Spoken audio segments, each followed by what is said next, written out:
Hey guys, welcome back to Talk Wrestling. For everyone who've been watching my wrestling videos and thinking, why the hell or when the hell are you going to be doing movie-related stuff? And I will be tomorrow. Tomorrow is my birthday, and so I will be doing, I have planned the top 10 movies of the year I was born. That will be tomorrow, and also I will be doing the second battle of round 2 of the Marvel movie tournament. Just been taking a break, rehealing, revamping my brain, just sitting back and doing some nothing. So that's all I've been doing. So, but I'm here to talk about Monday Night Raw. It is the fallout from SummerSlam, a very interesting SummerSlam. As you can see, I have the United States title. United States title on my shoulder instead of the World Heavyweight title, because if you follow SummerSlam rules, the United States title means more than the World Heavyweight title, and so I figured, well, I might as well wear this one. This is the spinner from a long time ago, but it is still the US title nonetheless. So, let's dig right into it. Basically, last night, it was Finn Balor versus Seth Rollins for the WWE Universal Championship. The title that looks like a piece of garbage, but I think we've had enough of talking shit about the belts. But ultimately, Finn Balor won in his debut at SummerSlam. He beat Seth Rollins, the new Universal Champion, but come to find out in the match, he actually tore ligaments in his elbow, popped his elbow back in place, and is now going to be out for some months. And so tonight he had to relinquish the Universal Championship, which is not a good start when your title is already cursed. So that's super depressing. But what can you do? So you have Finn Balor out on the shelf, no Universal Champion. And so tonight they announced they would be doing a series of tournament matches. And next week on Raw, they will do a Fatal 4-Way. Winner will be the Universal Champion and hopefully not get hurt during the match, and they can just keep the title and finally just move on with their lives. I'm very saddened for Finn Balor, but I know he'll heal, come back, and get that title back. So it'll be a nice feud for them to actually get him back, straight back into the storylines.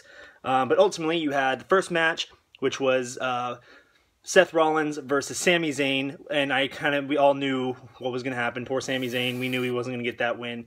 But good back and forth match nonetheless. I didn't like the fact that they're making it seem like everybody who faces Seth Rollins gets hurt, which is kind of true because Sting got hurt now with Finn Balor, and they act like Sami Zayn's getting hurt, which we totally know was a sell just to make Seth Rollins look a little bit stronger. And, you know, so they have that. But Seth Rollins got the win. Then you had Big Cass representing him and Enzo going against Rusev. Good, again, back and forth match, but Rusev being a pansy ass left the ring, got counted out, so Big Cass is in the match. You had Neville versus Kevin Owens, which I was really hoping Neville would get that win and get him cemented closer to the main event status, which I think with Neville and Sami Zayn, they're going to have them wait until the Cruiserweights debut in a few weeks and get some known guys into the Cruiserweight division.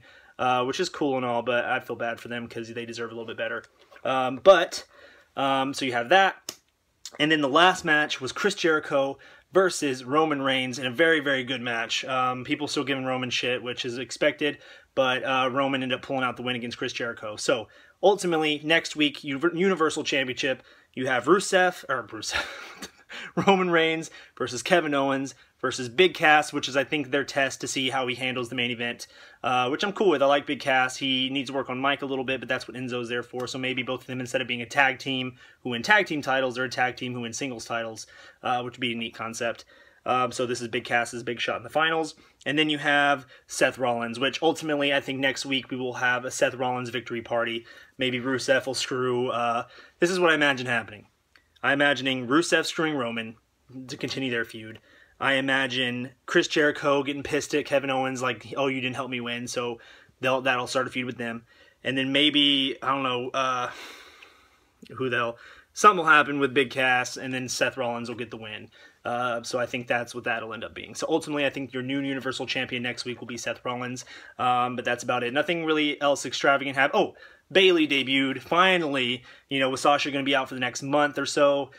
Charlotte doesn't really have any contenders, and Paige being suspended, you don't really have any contenders against Charlotte, and so Mick Foley came out and did the debut of Bayley. She is officially on the main roster, part of Monday Night Raw, and so she will be the next one, obviously, to compete against Charlotte, which will be awesome, and so that'll be really cool. You had Titus O'Neil going out there. I think they're kind of stuck with what to do with him.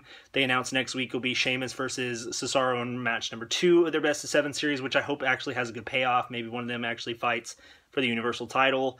or something. There has to be a big payoff for this, because if it's just two guys fighting for the hell of it to see whose dick's bigger, it won't make a lot of sense. So we'll see what happens. But thank you guys so much for watching. Let me know what you thought of Monday Night Raw tonight. Have you warmed up to the Universal title? Does it look a little bit better on the eyes? I don't know. Maybe on the shoulder of Finn Balor, it looked a little bit better. But that first reveal, man, I think it's because my standards are so high of wanting that belt to look good that it just kind of disappointed me nonetheless. But thank you guys so much for watching. Make sure tomorrow you check out my birthday edition of my top 10 list. And then you have the round 2, match 2 of the Marvel movie tournament. So thank you guys so much for watching. If you'd like to continue to talk wrestling with me, make sure you give this video a thumbs up, hit that subscribe button, and we will see you tomorrow night for SmackDown. Take it easy, guys.